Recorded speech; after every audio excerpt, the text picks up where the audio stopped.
Welcome to money మంత్ర. పోయిన వారం promise చేసినట్లుగా ఫిక్స్డ్ ఇన్కమ్ ఇన్వెస్ట్మెంట్ చేసేవారికి 12 నుంచి 14% వచ్చేటువంటి అవకాశాల గురించి చర్చించడానికి ఈరోజు స్టూడియోలో నాతో పాటు యశ్వంత్ కూడా రెడీగా ఉన్నారు. ఈ యొక్క ఇన్స్ట్రుమెంట్ పేరు సెక్యూరిటైజ్డ్ డెట్ ఇన్స్ట్రుమెంట్స్, సింపుల్గా చెప్పాలంటే SDI. దానికన్నా చెప్పబోయే ముందు కొద్దిగా ఉపోద్ఘాతం చెప్పాలి. ఇప్పుడు మీరు స్క్రీన్ మీద కనబడుతున్నటువంటి గణాంకాలను కనుక ఒకసారి పరిశీలించినట్లయితే ఇండియాలో ఉన్నటువంటి ఈక్విటీ మార్కెట్ క్యాప్లో మొత్తం కలిపి చూస్తే 426 లక్షల కోట్లు. ఎందుకు నేను లక్షల కోట్లను వేయటం జరిగిందంటే కొంతమంది వ్యూవర్స్ ట్రిలియన్స్ బిలియన్స్ అంటే అర్థం కావటం లేదండి అన్నారు.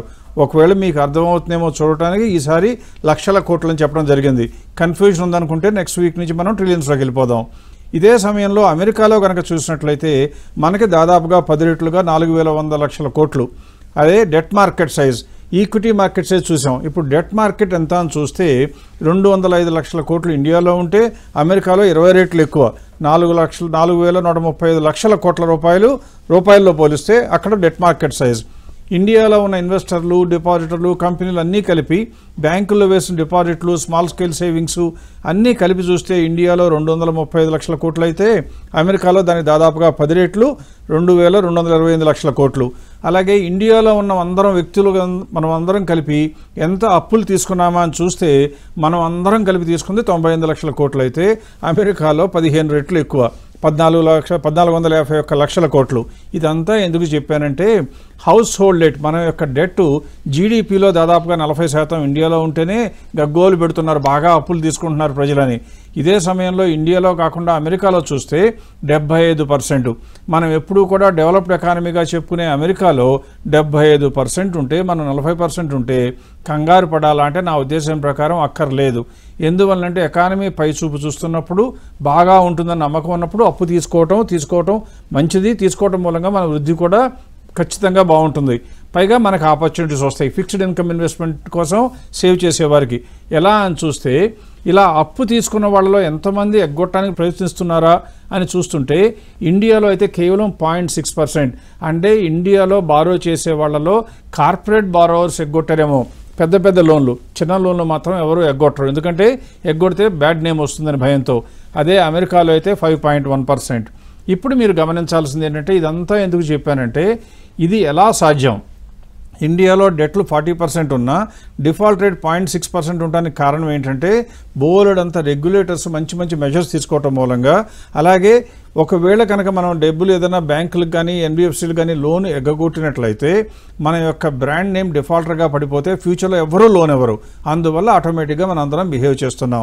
అందుకే ఫిస్కల్ డిసిప్లిన్, ఆర్థికంగా కనపడకుండా ప్రజల్లో చాలా పెద్ద క్రమశిక్షణ ఇండియాలో ఉంది. కాబట్టి డెట్ మార్కెట్కి విపరీతమైన అవకాశం వస్తుంది. భారతదేశంలో ఉన్న రెగ్యులేటర్లు ఇండియాలో ఉన్న బారోవర్స్ మీద గట్టిగా సూపర్విజన్ పెట్టడం మూలంగా ఎగవేయాలంటే భయపడుతున్నారు. ఎట్ ద సేమ్ టైం ఇంత పెద్ద సైజు ఇండియాలో ఉంది కాబట్టి డెట్ మార్కెట్లో కూడా ఇన్వెస్ట్ చేసుకోవడానికి మనలాంటి వాళ్ళకి ఎన్నో అవకాశాలు రెడీగా ఉన్నాయి. దాని గురించి చర్చించడానికి, అందులో SDI మనకు ఎలా ఉపయోగపడుతుందో చెప్పడానికి యశ్వంత్ రెడీగా ఉన్నారు. రైట్ అండి. సో మనం పోయిన వారంలో లిక్వి లోన్స్ గురించి, ఆ యొక్క P2P ప్లాట్ఫామ్ గురించి చాలా తెలుసుకున్నాం. అంటే 9.5, 10 and in case lock in ఉంటే 10.5% ఇంట్రెస్ట్ వరకు ఎలా సంపాదించచ్చో చూసాం. అదే లాస్ట్ వీక్లో దానిలో ఉండే కొన్ని కామన్ క్వశ్చన్స్ కూడా ట్యాకిల్ చేసాం. ఇప్పుడు ఈ వారం దానికంటే ఒక మెట్టెక్కి అంటే 12, 13, 14% వరకు ఫిక్స్డ్ ఇన్కమ్లోనే ఎలా సంపాదించచ్చో చూసే ప్రయత్నం చేద్దాం. అదే సెక్యూరిటైజ్డ్ డెట్ ఇన్స్ట్రుమెంట్. బట్ ఈ ఇన్స్ట్రుమెంట్ ఏంటి, ఈ యొక్క ఫైనాన్షియల్ అసలు ఈ టర్మ్ ఏంటి అని చూసే ముందు కొంచెం కాంటెక్స్ట్లోకి వెళ్దాం. అంటే ఇప్పుడు నా స్క్రీన్ని కనుక చూసినట్లయితే ప్రసాద్ గారు చెప్పినట్లుగా అంటే మన ఇండియన్ ఎకానమీలో అరౌండ్ 70% వరకు మన క్యాష్ డిపాజిట్స్ లేకపోతే సేవింగ్స్ డిపాజిట్స్లోనే ఇన్వెస్ట్ చేస్తూ ఉన్నారు. అంటే మన ఇండియన్స్ మన ఎకానమీ ఆల్రెడీ ఇన్హెరెంట్గా ఫిక్స్డ్ ఇన్కమ్లో చాలా పెట్టున్నాం.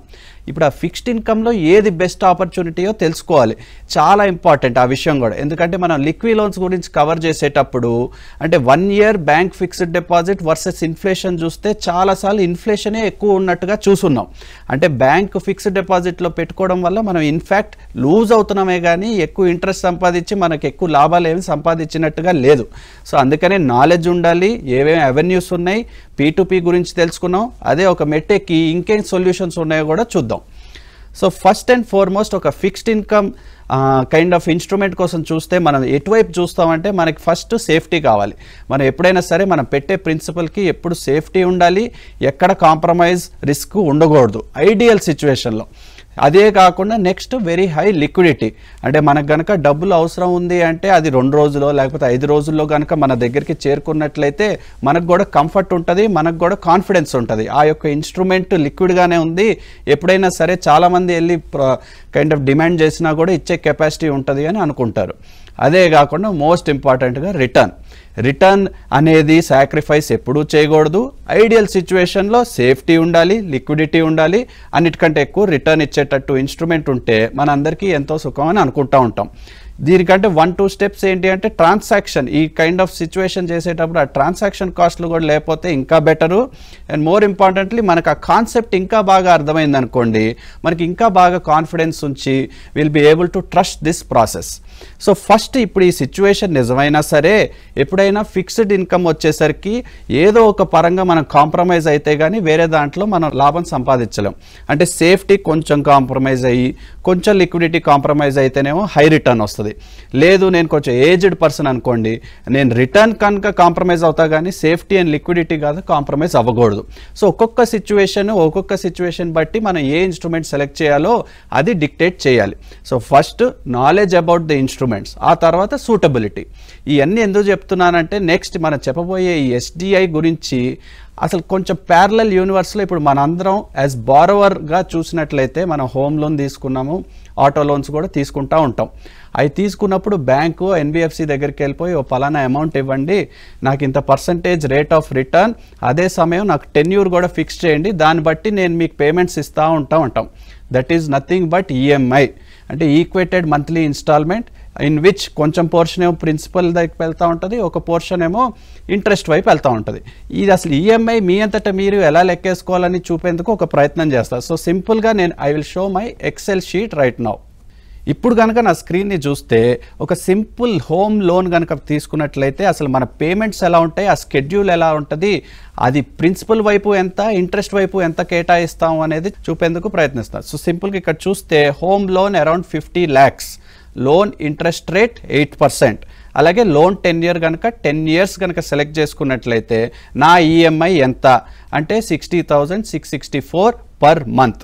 మీరు మీ అంతటా మీరు లెక్కేసుకోవాలనుకుంటే ఎక్సెల్లో పిఎంటీ అని ఒక ఫంక్షన్ ఉంటుంది, దానికి కొన్ని పారామీటర్స్ ఇవ్వాలి. రేటు అంటే నెల రేటు, అదే కాకుండా నెంబర్ ఆఫ్ పీరియడ్స్ అంటే ఇప్పుడు పీరియడ్స్ ఎంత అండ్ వాల్యూ ఎంత ఇస్తే మీ అంతటా మీరే లెక్కేసుకోవడానికి చాలా ఈజీగా చేసుకోగలుగుతారు. దీనిలో కనుక డౌట్లు ఉన్నట్లయితే ఈ క్యాల్కులేటరే మీకు కావాలనుకుంటే మాకు ఆ వాట్సాప్ కానీ మెయిల్ చేయండి, definitely will provide this for you. So ఇదే సమయంలో 60,664 ఇస్ మై మంత్లీ ఈఎంఐ అయితే నేను తీసుకున్న అప్పు ఎంత 50 లక్షలు. ఆ 50 లక్షలు ఎలాగో నేను బ్యాంకుకి కానీ ఎన్బిఎఫ్సికి కానీ ఇవ్వక తప్పదు. అదే కాకుండా ఇంట్రెస్ట్ తాలూకా 22,79,000 ఇవ్వాల్సి వచ్చింది నా 8% ఇంట్రెస్ట్ రేట్లో అయితే మొత్తం మీద అరౌండ్ 72 lakhs. తీసుకుందేమో 50 lakhs, మొత్తం ఓవరాల్గా ఇవ్వాల్సింది అరౌండ్ 72 lakhs. ఇదే టైంలో నెల చూస్తే నా 60,000 ఎటువైపు వెళ్తుంది, ప్రిన్సిపల్ 27,000 అయితే ఇంట్రెస్ట్ 33,000. నెక్స్ట్ మంత్ వచ్చేసరికి 27,513, 33,151. అలా ఒక్కొక్క మంత్కి ఒక్కొక్క పోర్షన్ ఆఫ్ లోన్ నా పేమెంట్ ప్రిన్సిపల్ వైపు అలాగే ఇంట్రెస్ట్ వైపు వెళ్తూ ఉంటుంది. సో ఇప్పుడు మనం బారోవర్గా సిచ్యువేషన్ ఇమాజిన్ చేసుకున్నాం, కానీ ఇదే సిచ్యువేషన్ రోల్ రివర్సల్ అయిపోయి మనం ఒక డిపాజిటర్ అయ్యి మనకు కొన్ని డబ్బులు కొంచెం ఎక్స్ట్రా సర్ప్లస్ ఉండి మనకి అప్పు ఇచ్చే అవకాశం ఉండి అదే అవకాశంతో మనం అప్పు ఇచ్చి మనం కూడా ఇలాగే ప్రిన్సిపల్ ఇంట్రెస్ట్ తీసుకునే కెపాసిటీ ఉందా అని చూస్తే that is what this securitised debt instrument is allowing. ఈ సెక్యూరిటైజ్డ్ డెట్ ఇన్స్ట్రుమెంట్ గురించి ఇంకా కొన్ని డీప్ కైండ్ ఆఫ్ టెక్నికల్స్ గురించి ప్రసాద్ గారు చెప్తారు, కానీ ఒక్క మెయిన్ లాస్ట్ పాయింట్ టచ్ చేయదలుచుకుంటున్నాను. After that I will go hand it over to him. మన banking and NBFC kind of సెక్టర్లో ఒక వెరీ క్రిటికల్ మెట్రిక్ ఉంటుంది, క్రెడిట్ టు డిపాజిట్ రేషియో. ఆ క్రెడిట్ టు డిపాజిట్ రేషియో అంటే నథింగ్ బట్ ఒక bank ఇచ్చిన అప్పులు డివైడెడ్ బై దాని దగ్గర ఉన్న డిపాజిట్లు. అంటే ఒక పలానా బ్యాంకు 100 రూపాయలు అప్పు ఇచ్చి కింద 200 రూపాయలు డిపాజిట్ ఉందంటే 50% ఇస్ క్రెడిట్ డిపాజిట్ రేషియో. ఆ నెంబర్ పెరిగే కొద్దీ అంటే 100% పెరిగే కొద్దీ డెఫినెట్గా ఆ బ్యాంకో లేకపోతే ఎన్బిఎఫ్సి మీద స్ట్రెస్ ఎక్కువ అవుతూ ఉంటుంది. బ్యాంకుకి ఎక్కువ వరకు ఆదాయం ఎక్కడి నుంచి వచ్చింది? ఇంట్రెస్ట్ ఇన్కమ్ జనరేట్ చేయగలిగితే. అంటే డిపాజిటర్ నుంచి డిపాజిట్ తీసుకుని బారోవర్కి పెద్ద ఇంట్రెస్ట్ రేట్తో తీసుకుంటే ఆ స్ప్రెడ్లో ఎక్కువ లాభం సంపాదించే అవకాశం ఉంటుంది. సో బ్యాంకులు కనుక ఒక పక్క డిపాజిట్లు కొంచెం లిమిట్ అయ్యి క్రెడిట్ ఆపర్చునిటీస్ పెరుగుతూ ఉన్నాయి కానీ నేను ఇవ్వలేకపోతున్నానంటే అప్పుడు కొన్ని వేరే కైండ్ ఆఫ్ ఇన్స్టిట్యూషన్స్ వైపు చూస్తారు. ఆ ఇన్స్టిట్యూషన్స్ వచ్చి ఏం చేస్తారంటే ఈ యొక్క బ్యాంక్ లోన్ బుక్ తీసేసుకుని కొన్ని లోన్స్ తీసుకుని వాళ్ళకు కొంచెం క్రెడిట్ ఫ్రీ అప్ చేస్తారు. అది ఫ్రీ అప్ చేసిన సమయంలోనే ఈ లోన్స్ని ఈ సంస్థ రీటైల్ ఇన్వెస్టర్స్కి ఇస్తూ ఉంటారు. So that is this concept called securitize debt instrument. ఇది కూడా లిక్విడ్ లోన్స్ లాగే ట్రస్టీ ఉంటారు, ట్రస్టీకే పేమెంట్స్ వెళ్తూ ఉంటాయి, ట్రస్టీయే పేమెంట్స్ రిలీజ్ చేస్తూ ఉంటారు. ఈ సంస్థకి కూడా అన్ని పేమెంట్స్ డిపాజిటర్స్ బారోవర్స్ అందరూ క్లియర్ అయ్యాకే వాళ్ళు యొక్క అమౌంట్ను వాళ్ళ స్ప్రెడ్ లేకపోతే వాళ్ళ లాభం తీసుకునే అవకాశం ఉంటుంది. So that is this new concept, that is securitize debt instrument. And ఇలా చేయడం వల్ల 12%, 13%, 14% ఇంట్రెస్ట్ సంపాదించే అవకాశం ఉంటుంది. కానీ ఇందాక చెప్పా ఒకటి సంపాదించాలంటే ఎక్కడో చోట కొంచెం కాంప్రమైజ్ అవ్వాలి. అది ఎక్కడా అంటే కొంచెం లాక్-ఇన్ ఉంటుంది. అంటే 12 నెలల్లో 15 నెలల్లో 16 నెలల్లో లాక్-ఇన్ ఉంటుంది. కానీ ఎక్కడ డిఫరెంట్గా ఉంటుంది? నెల నెల మనకి కొంచెం ప్రిన్సిపల్ వచ్చేస్తూ ఉంది, అదే సమయంలో ఇంట్రెస్ట్ వస్తూ ఉంటుంది. సో వచ్చిన డబ్బును కూడా మళ్ళీ రీఇన్వెస్ట్ చేసే అవకాశం ఉంటుంది. సో ఈ ఎస్డిఐ టెక్నికాలిటీస్ గురించి ఒక ఇన్వెస్టర్ పర్స్పెక్టివ్ కూడా ఎలా ఉంటుంది అని తెలుసుకునే ముందు ప్రసాద్ గారిని అడిగి తెలుసుకుందాం. తప్పకుండా ఆ వివరాలు తెలుసుకోబోయే ముందు మన ప్రోగ్రామ్ సెక్యూరిటైజ్డ్ డెట్ ఇన్స్ట్రుమెంట్ లేదా ఎస్డిఐలు ఎందుకు వచ్చినాయి అని తెలిస్తే ఎప్పుడు కూడా credit to deposit ratio Yashwant చెప్పినట్లుగా ఒక పరిమితిని దాటి కనుక పెరిగినట్లయితే బ్యాంకులు ఇంకా లోన్ ఇవ్వాలంటే అవకాశం ఉండదు. అంటే అప్పు తీసుకోవడానికి ప్రజలు ఉన్నారు, వారి దగ్గర కావాల్సిన డబ్బులు ఉన్నాయి, వాళ్ళ క్రెడిట్ రికార్డు కూడా బాగుంది, కానీ వాళ్ళకి డబ్బులు అప్పు ఇవ్వాలంటే మాత్రం బ్యాంకు దగ్గర రిస్ట్రిక్షన్స్ ఉంటాయి. అటువంటి సందర్భాల్లో బ్యాంకులైనా ఎన్బిఎఫ్సీలైనా ఏం చేస్తాయంటే ఆల్రెడీ ఇచ్చిన లోన్లో కొన్నిటిని ఎవరికైనా మనలాంటి వాళ్ళం కనుక గ్రూప్ ఆఫ్ పీపుల్ కలిపి మేమందరం కలిపి మీకు ఒక 100 కోట్లు ఇస్తాము, మీ లోన్లన్నీ మాకు ఇచ్చేయండి అని అడిగితే ఆ లోన్లన్నీ మనకు ట్రాన్స్ఫర్ చేస్తారు. ఎలా ట్రాన్స్ఫర్ చేస్తారు? వాళ్ళు ఇచ్చిన 14%కో 15%కో ఇస్తే మనకి 12% ఇస్తామండి అని మనకి ఇస్తారు. అంటే బ్యాంకులకు ఇంకా 2% మిగులుతుంది. కానీ మనకు వచ్చే లాభం ఏంటి? మనం బ్యాంకులో డిపాజిట్ చేస్తే 6%, 7% ఇస్తారు కదా. ఇలా లోన్లు ఆల్రెడీ వాళ్ళు ప్రాసెస్ చేసినాయి కదా అని మనం 12% వస్తుంది కాబట్టి తృప్తి పడతాం. ఇలా జరిగేదే సెక్యూరిటైజ్డ్ డెట్ ఇన్స్ట్రుమెంట్. ఇప్పుడు మీరు స్క్రీన్ మీదే కనుక షేర్ చేస్తుందా ఇమేజ్ని చూస్తున్నట్లయితే మీకు అర్థమయ్యేది ఏంటంటే స్టాకుల గురించి తర్వాత మాట్లాడదాం, పోర్ట్ఫోలియోల గురించి తర్వాత మాట్లాడదాం, మ్యూచువల్ ఫండ్స్ గురించి కూడా తర్వాత వీక్స్లో మాట్లాడదాం. కానీ మీరు గమనించాల్సింది ఏంటంటే ఎట్టి పరిస్థితుల్లో కూడా ఫిక్స్డ్ ఇన్కమ్లో లిక్విడ్ లోన్స్ కాకుండా ముందు సేవింగ్స్ బ్యాంకులు ఫిక్స్డ్ డిపాజిట్ నుంచి లిక్విడ్ లోన్స్కి వచ్చాం, ఇప్పుడు ఎస్డిఐకి వచ్చాం. ఇక్కడ ఎక్కువ సంపాదించాలి అనే ఆలోచన మనకు ఉండాలి. ఎందుకు బ్యాంకులు మనకి తక్కువ చెల్లించడానికి తయారవుతున్నాయి అంటే కొన్ని విషయాలు చెప్తాను ఫాస్ట్గా. మొట్టమొదట మనం సేఫ్టీ అంటాం కాబట్టి మనకు తక్కువ ఇస్తారు. రెండవది banks and NBFCs lend money to borrowers. వాళ్ళు బ్యాంకులు ఇచ్చే అప్పులేమో ఎక్కువ రేటుకే ఇస్తూ ఉంటారు. ఎట్ ద సేమ్ టైం ఎప్పుడైతే వాళ్ళకి తీసుకునే వాళ్ళు ఎక్కువ, ఇవ్వడానికి డబ్బులు వాళ్ళ దగ్గర పరిమితి ఉండదో అప్పుడు ఆ లోన్లు మనలాంటి వాళ్ళకి ట్రాన్స్ఫర్ చేస్తారు ఎస్డిఐ ద్వారా. అది ఈ మార్గం అనమాట. ఈ ఎస్డిఐస్ ఎవరు రూల్ చేస్తారు, ఎవరు రెగ్యులేట్ చేస్తారు అంటే ఆర్బీఐ అండ్ సెబీ. వీళ్ళిద్దరూ కూడా చాలా క్లోజ్గా సూపర్విజన్ చేస్తారు కాబట్టి ఇందులో భద్రతా ప్రమాణాలు చాలా ఎక్కువ. ఎలా ఉంటాయో కూడా నేను చెప్తాను. అలాగే this is like a structured regulatory environment. అంటే ఎవరు పడితే వాళ్ళు పిచ్చిగా మనకి ప్రైవేట్ అప్పులు ఇచ్చినట్టుగాను లేకపోతేనేమో నెల రోజువారీ వడ్డీ ఇచ్చేట్లుగా ఉండదు. ఇది ఖచ్చితంగా రెగ్యులేటెడ్ ఎన్విరాన్మెంట్లో జరుగుతుంది. 14-15% కన్నా ఎక్కువ వడ్డీలు ఇచ్చే లోన్స్ ఏవి కూడా ఇందులోకి రావు. నెక్స్ట్ దాదాపుగా 0 డిఫాల్ట్స్ ఉంటాయి. అది ఎలాగో కూడా మనం చూద్దాం. ఇది ఎలా జరుగుతుందో ఎక్స్ప్లెయిన్ చేయాలంటే ఇప్పుడు మీరు స్క్రీన్ మీద ఉన్నది ఒకసారి గమనించాలి. మొట్టమొదటి లెఫ్ట్ హ్యాండ్ సైడ్ టాప్లో ఉన్న ప్లాట్ఫామ్ చూసినట్లయితే ఈ ప్లాట్ఫామ్ అనేది ఇలా ఇన్వెస్ట్ చేయడానికి రెడీగా ఉన్న వ్యక్తుల్ని, అలాగే ఎవరైతే లోన్స్ మనకి ఇవ్వడానికి రెడీగా ఉన్నారో బ్యాంకులు అవ్వచ్చు, ఎన్బిఎఫ్సీలు అవ్వచ్చు, వాళ్ళ దగ్గర నుంచి లోన్ తీసుకుని మన దగ్గర నుంచి డబ్బులు కలెక్ట్ చేసి ట్రస్టీ ద్వారా చేతులు మారుతాయి. అంటే మన దగ్గర నుంచి కలెక్ట్ చేసిన డబ్బులని ఇండివిజువల్స్ దగ్గర నుంచి ఆ డబ్బంతా బ్యాంకులకు వెళ్తుంది. బ్యాంకుల దగ్గర ఉన్న లోన్లు ట్రస్టీ చేతుల్లోకి వస్తాయి. ఇప్పుడు ఈ బ్యాంకుల దగ్గర మొదటగా అప్పు తీసుకున్న వాళ్ళందరూ కూడా ఏం చేస్తారు?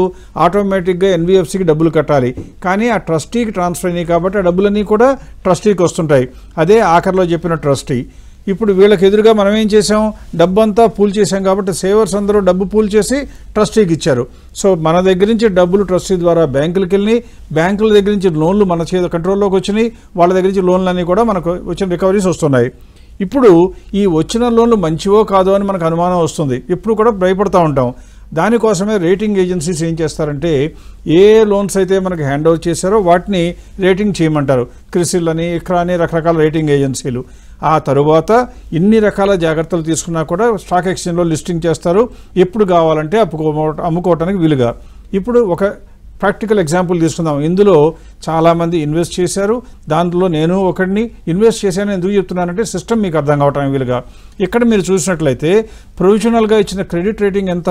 ఏ అంటే ఏ అంటే దాదాపుగా డిఫాల్ట్ ఇంపాసిబుల్ అని, BBB అంటేనే స్టేబుల్ అని, ఏ అంటే చాలా ఎక్కువ. ఈ యొక్క ప్రొఫెషనల్గా ఉన్న క్రెడిట్ రేటింగ్ చూస్తే ఏ, అందులో ఇంట్రెస్ట్ ఎంత వచ్చింది? 13% వచ్చింది. అలాగే ఎన్ని రోజులు ఉందా అని చూస్తే 17 months పీరియడ్ ఉంది నేను పెట్టే నాటికి. అలాగే మంత్లీ నాకు పేమెంట్స్ వస్తుంది. యశ్వంత్ చెప్పినట్లుగా ఈఎంఐ అంటే ప్రిన్సిపల్ కొంత ఇంట్రెస్ట్ కొంత కలిపి నాకు క్యాష్ ఫ్లో వస్తుంది. తర్వాత టోటల్ డీల్ సైజ్ ఎంత? 20 కోట్లు అయితే అందులో మొత్తం ఎంతమంది లోన్లు మనకు ట్రాన్స్ఫర్ చేశారు? 2500 మంది లోన్లు ట్రాన్స్ఫర్ చేశారు. ఈ 2500 మందికి ఇచ్చిన 20 కోట్లని ఆ ఎన్బిఎఫ్సి మనకి ఇచ్చింది. మరి ఎవరైనా 1-2 ఎగ్గొడితే మనకు ఇబ్బంది కదా అనడానికి అవకాశం లేకుండా ఇక్కడ మీరు కింద సెక్యూరిటీ చూస్తే మొదట ఏం చేయాలంటే 20 కోట్లు లోన్ అడిగినా 10% దాదాపుగా ఎక్కువ కట్టాలి. అంటే ఇంకో 2 కోట్లు ఎక్స్ట్రా లోన్లు ఇవ్వాలి వాళ్ళు, 22 కోట్లు ట్రాన్స్ఫర్ చేయాలి. తర్వాత ఇంకోటి ఏంటి? 5% కొల్లెటరల్ క్యాష్, అంటే ఇంకొక 1 కోటి రూపాయలు క్యాష్లో కూడా పెట్టాలి. అంటే ఆల్రెడీ 20 అలా 22 అయింది, 22 అలా 23 అయింది. నెక్స్ట్ వీళ్ళు ఇచ్చిన లోన్ ఎంత ఇంట్రెస్ట్ రేట్కి ఇచ్చారు? 15.5%. మనకి ఇస్తానన్నదేమో 13% కాబట్టి ప్రతి నెల వచ్చే వడ్డీల్లో ఇంకా 2.5% కూడా ఎక్కువ చేరుతుంది ట్రస్టీకి. అందువల్ల మొత్తం మీద సెక్యూరిటీ కనుక చూసినట్లయితే మనకి దాదాపుగా బ్రహ్మాండంగా ఉంటుంది. ఇవన్నీ జరిగిన తర్వాత ఈ కీర్తన అంటే మన హైదరాబాద్ బేస్డ్ కంపెనీని స్పందన స్ఫూర్తి ప్రమోట్ చేసినటువంటి పద్మజాయ రెడ్డి గారు స్టార్ట్ చేసిన ఈ కంపెనీ కీర్తన, వీళ్ళ దగ్గర నుంచి లోన్స్ ట్రాన్స్ఫర్ అయిపోతే వాళ్ళకున్న కీర్తన గురించి చెప్పాలంటే 740 crores ఏయుఎం ఉంది, అసెట్స్ అండర్ మేనేజ్మెంట్, వాళ్ళకి మంచి రేటింగ్ ఉంది. నెట్ ఎన్పిఎస్ చూస్తే 0.01%, అంటే 1000లో కూడా కాదు 10,000లో ఒకళ్ళు మాత్రమే డిఫాల్ట్ అవుతున్నారు. అందువల్ల ఇవన్నీ కూడా మంచివి అని నమ్మచ్చు అనమాట. ఇకపోతే ఎందుకు మనం తీసుకోవాలి అంటే ఆల్రెడీ యశ్వంత్ చెప్పినట్లుగా వీటిల్లో మనకి రిటర్న్స్ ఎక్కువ వస్తాయి. 13% రావడం అనేది సాధారణమైన విషయం కాదు. రిస్క్ మిటిగేషన్, ఒకళ్ళకి కాదు 2500 మంది లోన్స్ తీసుకున్నాం, అది కూడా ఎక్స్ట్రా తీసుకున్నాం కాబట్టి అది ఇబ్బంది లేదు.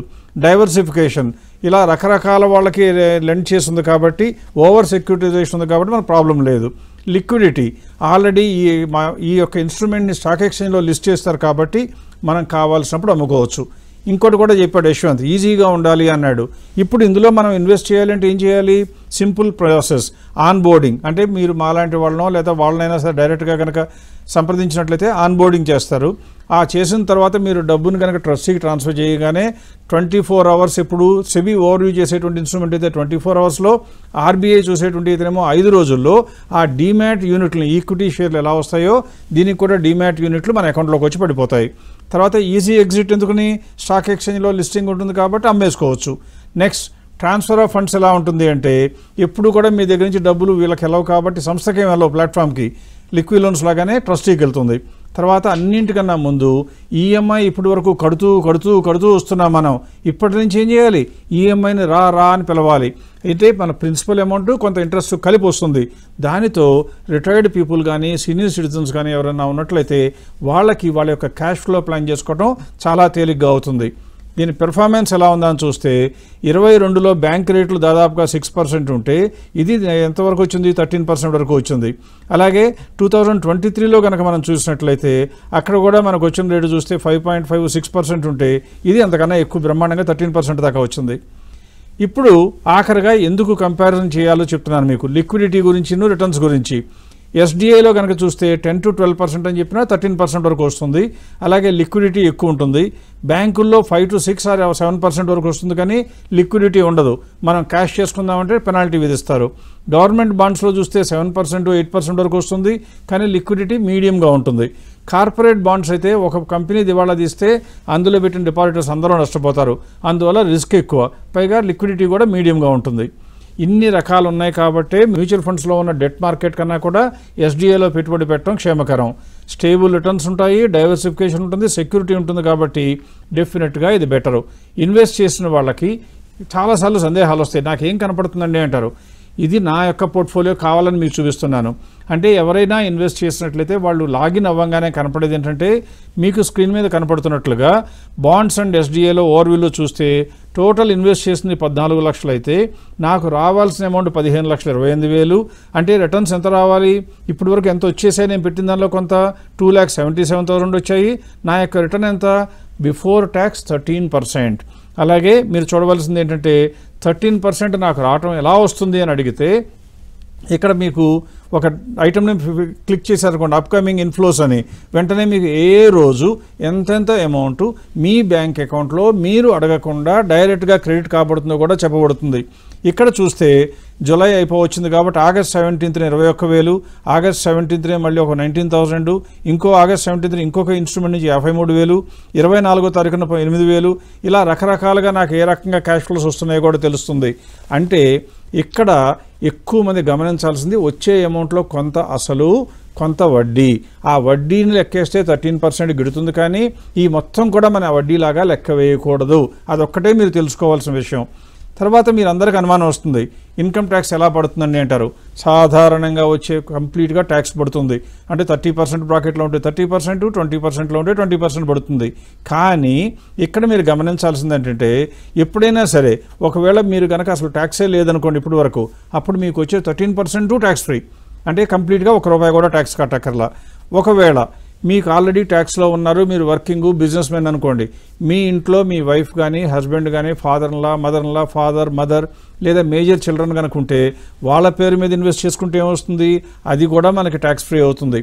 ఎందుకంటే 7 లక్షల వరకు న్యూ ట్యాక్స్ రెజిమ్లో ట్యాక్స్ లేదు కాబట్టి అది కూడా దాదాపుగా మనకి తక్కువ ట్యాక్స్ లేకుండానో వచ్చేస్తుంది. ఇలా మీరు ఒక జీవితంలో మీ ఫ్యామిలీలో ఒకళ్ళకన్నా ఎక్కువ మేజర్లు ఇన్కమ్ ట్యాక్స్ రిటర్న్ ఫైల్ చేయని వ్యక్తులు ఉంటే వాళ్ళ పేరు మీద కూడా మనం ఇన్వెస్ట్ చేసుకోవచ్చు ఎస్డిఐలో. అన్నిటికన్నా ఇంకొకటి ఇంపార్టెంట్ చెప్పవలసింది ఏంటంటే ఇటువంటి ఆపర్చునిటీస్ ఒక్కసారి వచ్చి మూసేస్తారా? కాదు, ప్రతి నెల, ఇన్ఫ్యాక్ట్ నెలలో కూడా ఎన్నోసార్లు ఆప్షన్స్ ఓపెన్ అవుతూ ఉంటాయి. కాబట్టి మనకు వచ్చిన క్యాష్ ఫ్లో మన అవసరాల కన్నా ఎక్కువ ఉంటుంది. మనం వడ్డీ వరకే వాడుకుందాం, మిగిలిన మొత్తాన్ని మళ్ళీ తిరిగి ఇన్వెస్ట్ చేస్తూ పోదాం. అదే rolling over the cash flows. అంటే మనకు వచ్చిన డబ్బులు అందులో ఇన్వెస్ట్ చేస్తుంటే ఆటోమేటిక్గా ఇన్కమ్ పెరుగుతూ పోతుంటుంది, 13% చొప్పున వస్తూ ఉంటుంది. ఇలా టికెట్ సైజులు కూడా ఒక దానిలో ₹1,00,000 ఉంటుంది, ఒక దానిలో 50,000 ఉంటుంది, ఒక దానిలో 70,000 ఉంటుంది. మనకు వచ్చిన డబ్బును చూసి ఆ నెలలో ఉన్నటువంటి ఆప్షన్స్ను చూసుకుని వెంటనే ఇన్వెస్ట్ చేయొచ్చు. అంటే నేను ఆగస్ట్ 17th నాకు ఇన్కమ్ వచ్చినట్లయితే, ఇన్ఫ్లో వచ్చినట్లయితే నాకు అక్కర్లేదు అనుకుంటే 18th ఇన్వెస్ట్ చేసేయచ్చు. అప్పటి నుంచే మళ్ళీ వడ్డీ స్టార్ట్ అవుతుంది.